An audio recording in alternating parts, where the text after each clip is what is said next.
اعوذ باللہ من الشیطان الرجیم بسم اللہ الرحمن الرحیم۔ اب اس کے بعد یہ بڑی عظیم آیت جو آئی ہے توحید کی، اور اس کے بعد یہ دو، یہ بھی اپنی جگہ بڑی عظیم آیات ہیں حکمت اور فلسفہ دین کے اعتبار سے۔ اس کے بعد کچھ واقعات دیے جا رہے ہیں، حضرت ابراہیم علیہ السلام کی زندگی کا ایک واقعہ اور حضرت عزیر علیہ السلام کی زندگی کا واقعہ۔ الم تر الی الذی حاج ابراہیم فی ربہ ان آتاہ اللہ الملک، کیا تم نے دیکھا اس شخص کو جس نے کہ محاجہ کیا تھا، مناظرہ کیا تھا، حجت بازی کی تھی ابراہیم سے، اس وجہ سے کہ اللہ نے اسے بادشاہی دی ہوئی تھی۔ نمرود، یہ ذہن میں رکھیے کہ نمرود اصل میں لقب تھا، کسی کا نام نہیں تھا، جیسے فرعون مصر کے بادشاہوں کا لقب ہے۔ فرعونہ، نماردہ جو ہے یہ عراق کے بادشاہ تھے، بیبیلونیا۔ تو حضرت ابراہیم کی پیدائش بھی شہر ار میں ہوئی تھی، کہ جو بیبیلونیا کا ایک شہر تھا عراق کا، اور وہاں بادشاہت تھی نمرود کی۔ جیسے فرعون نے مصر میں دعویٰ کیا تھا اپنی بادشاہی کا اور اپنی خدائی کا، اور یہ ہے سیاسی بادشاہی، یہ نہیں کہ ہم نے دنیا پیدا کی ہے، مطلب یہ کہ اختیار مطلق ہمارے ہاتھ میں ہے، ہم جس چیز کو چاہیں غلط قرار دے دیں، جس چیز کو چاہے صحیح قرار دے دیں۔ یہی ہے اصل میں خدائی اختیار ہاتھ میں لے لیا۔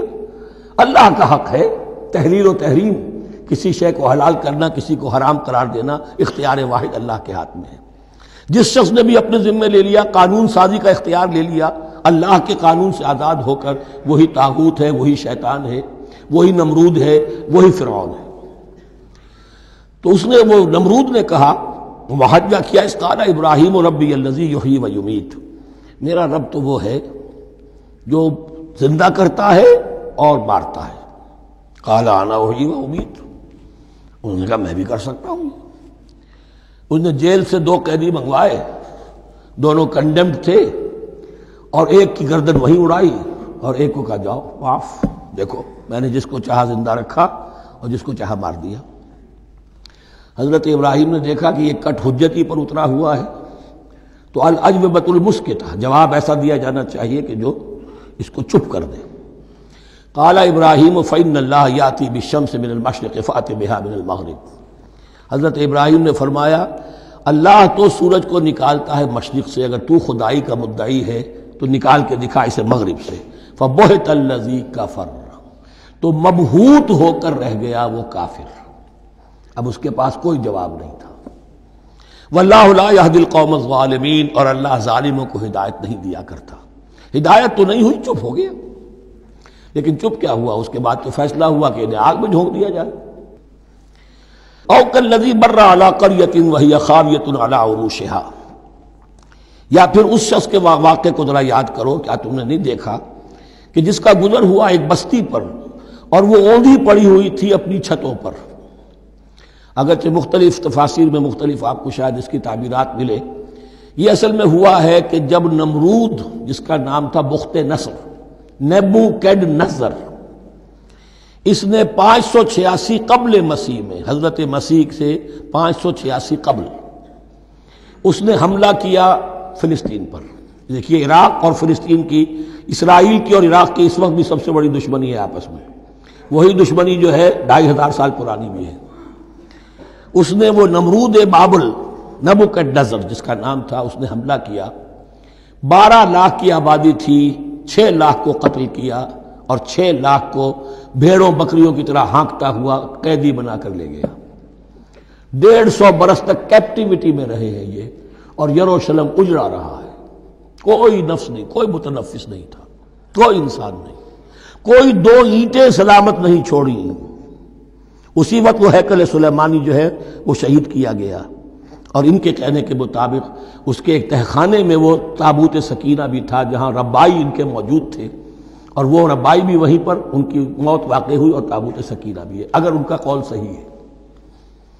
تو جس زمانے میں یہ اجڑی ہوئی بستی تھی، حضرت عزیر علیہ السلام کا گزر ہوا، انہوں نے دیکھا کوئی متنفس نہیں، تو انہوں نے کیا کہا، قال انا یحیی ھذہ اللہ بعد موتہا، اللہ اس بستی کو اس کے اس طرح مردہ اور برباد ہو جانے کے بعد کیسے زندہ کرے گا؟ اب اس میں کیسے احیاء ہو سکتا ہے، دوبارہ کیسے اس میں لوگ آ کر آباد ہو سکتے ہیں؟ اتنی بڑی بربادی، اتنی تباہی، کوئی متنفس نہیں، کوئی 2 اینٹیں سلامت نہیں۔ فَأَمَاتَهُ اللَّهُ مِئَةَ عَامٍ ثُمَّ بَعَثَهُ، تو اللہ نے اس پر موت وارد کر دی 100 برس کے لیے اور پھر انہیں اٹھایا۔ قَالَ كَمْ لَبِثْتَ، سوال کیا کتنے عرصے رہے ہو یہاں؟ حضرت عزیر جو ہیں، چونکہ جو رینائسنس ہوا ہے تاریخ بنی اسرائیل میں، اس کے نقیب، اس کے اصل جو بنیاد ہے وہ یہ ہے۔ انہوں نے پھر اصلاح کی، جو زوال ان میں آیا تھا اخلاقی اور دینی، پھر یہ اٹھے کمر کس کر جب اللہ تعالیٰ نے یہ مشاہدات کرا دیے، اور پھر جا کر وہاں تبلیغ کی اور دعوت کی دی، اور وہی ان یہودیوں کے اندر جو کیپٹیوٹی میں تھے انہیں پھر اصل دین کی تعلیم دی، روح دین کو زندہ کیا، تو گویا کہ وہاں سے پھر ان کا احیاء ہوا ہے۔ کب لبثت، کتنے عرصے رہے ہوگے تم؟ قال لبثت یوما و بعض یوم، اب اس کو ایسے محسوس ہوا جیسے سویا تھا تھوڑی دیر کے لیے، میں ایک دن رہا ہوں یا دن کا کچھ حصہ۔ قال بل لبثت 100 عام، نہیں، اللہ نے فرمایا نہیں، تم 100 سال رہے ہو۔ فانظر الی طعامک و شرابک لم یتسنہ، تو ذرا اپنے کھانے اور جو مشروب تمہارے ساتھ تھا سفر میں، ذرا اس کو دیکھو، ان کے اندر کوئی بساند پیدا نہیں ہوئی، سڑے نہیں ہیں، ان کے اندر کوئی خرابی پیدا نہیں ہوئی۔ وانظر الی حمارک، آپ دوسری طرف اپنے گدھے کو دیکھو جو تمہاری سواری کا گدھا تھا۔ وَلَنَجْعَلَكَ آیَةً لِلنَّاسِ، وہ بالکل ختم ہو چکا تھا، اس کی ہڈیاں ہی رہ گئی تھی، گوشت گل چکا تھا، کچھ نہیں تھا، 100 برس۔ وانظر الی حمارک وَلِنَجْعَلَكَ آیَةً لِلنَّاسِ، اور ہمیں تو بنانا ہے تجھے ایک نشانی لوگوں کے لیے، یعنی خود اے عزیر تمہیں ایک نشانی بنانا ہے، اور تمہیں نشانی بنانے کے لیے یہ نشانی ہم تمہیں دکھا رہے ہیں تاکہ یقین جو ہے، یقین کامل تمہارے اندر پیدا ہو جائے۔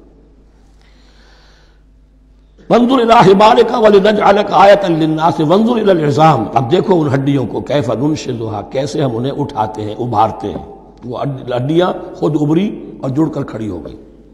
ثم نکسوھا لحما، پھر دیکھو تمہاری نگاہوں کے سامنے اس کو گوشت پہناتے ہیں۔ فلما تبین لہ، جب یہ سب اس کے سامنے واضح ہو گئی بات، مشاہدہ بھی کر لیا، قال اعلم ان اللہ علی کل شیء قدیر، ان کا میں نے پوری طرح جان لیا، مجھے پورا یقین قابل حاصل ہو گیا کہ اللہ ہر شے پر قادر ہے، یعنی وہ اس اجڑی ہوئی بستی کو بھی دوبارہ آباد کر سکتا ہے۔ جو میں نے سمجھا تھا کہ اب یہ کیسے آباد ہوگی، یہ بات نہیں ہے، یہ آبادی اللہ تعالیٰ کے اختیار میں۔ چنانچہ اس کے بعد ہوا، اس لیے کہ اس کے بعد واقعہ تو یہ ہوا کہ جو ایران کا بادشاہ تھا کیخورس یا سائرس، جن کو کہ قرآن مجید ذوالقرنین کہتا ہے، جن کا تذکرہ سورہ کہف میں آئے گا۔ پھر آپ کو معلوم ہے کہ یہ پیلسٹائن، ادھر عراق کے بعد ایران، دشمنیاں تو تھیں۔ کیخورس نے حملہ کیا بابل پر، عراق پر، اور دشمن کا دشمن دوست ہوتا ہے، تو یہودیوں کو اجازت دے دی، کیپٹیوٹی سے نجات دے دی، جاؤ تم واپس جاؤ، اپنا شہر دوبارہ بناؤ۔ چنانچہ وہ گئے، اور پھر انہوں نے جا کر وہاں پر 136 سالوں میں ان کی دوبارہ جو ہے یہ بستی بسی، اور پھر یروشلم کو انہوں نے آباد کیا، اور پھر انہوں نے وہاں ہیکل سلیمانی دوبارہ بنایا، جس کو وہ سیکنڈ ٹیمپل کہتے ہیں۔ وہ سن 70 عیسوی میں ٹائٹس رومن جنرل کے ہاتھوں تباہ ہوا تھا، جو اب تک تباہ ہوا پڑا ہے۔ 1927 برس سے ان کا کعبہ زمیں بوس ہے، یہ نوٹ کر لیجئے اس بات کو۔ اسی لیے آگ لگی ہوئی آج دنیا بھر کے یہودیوں کے دلوں میں۔ اب تو ہماری حکومت ہے وہاں پر، ہم اپنا یہ جو بھی کچھ یہاں پر اس احاطے میں بنا دیا گیا ہے سب کو ختم کریں گے، اور اپنا ہیکل سلیمانی بنائیں گے۔ اس کے بلو پرنٹس بن چکے ہیں، نقشے بن چکے ہیں، ہر چیز تیار ہے، بس کسی دن کوئی ایک دھماکہ ہوگا، کوئی بم جو ہے کہیں پر پلانٹ کیا جائے گا، خبر آ جائے گی کہ کسی فینیٹک نے کہیں وہاں پر جا کر رکھ دیا، جیسے ایک فینیٹک گیا تھا مسجد الخلیل میں اور 70 مسلمانوں کو شہید کر کے خود بھی اس نے خودکشی کر لی تھی، اور ڈاکٹر تھا، امریکن ڈاکٹر گولڈ سٹین۔ اسی طریقے کا کوئی فینیٹک جائے گا اور وہ اس کو گرا دے گا، پھر کہیں گے جب یہ گر ہی گیا ہے، جیسے مسجد ایودھیا کا معاملہ ہے، اب گر گئی ہے تو بھائی ہمیں رام مندر بنانے دو، کاہے کو تم اب یہ مسجد کاہے کو بناتے ہو، وہ ہوگا۔ اور یہ میں سمجھتا ہوں کہ چند ہفتوں کی، یہ چند مہینوں کی بات ہے، یہ ہونے والا ہے فوراً۔ صدق اللہ العظیم۔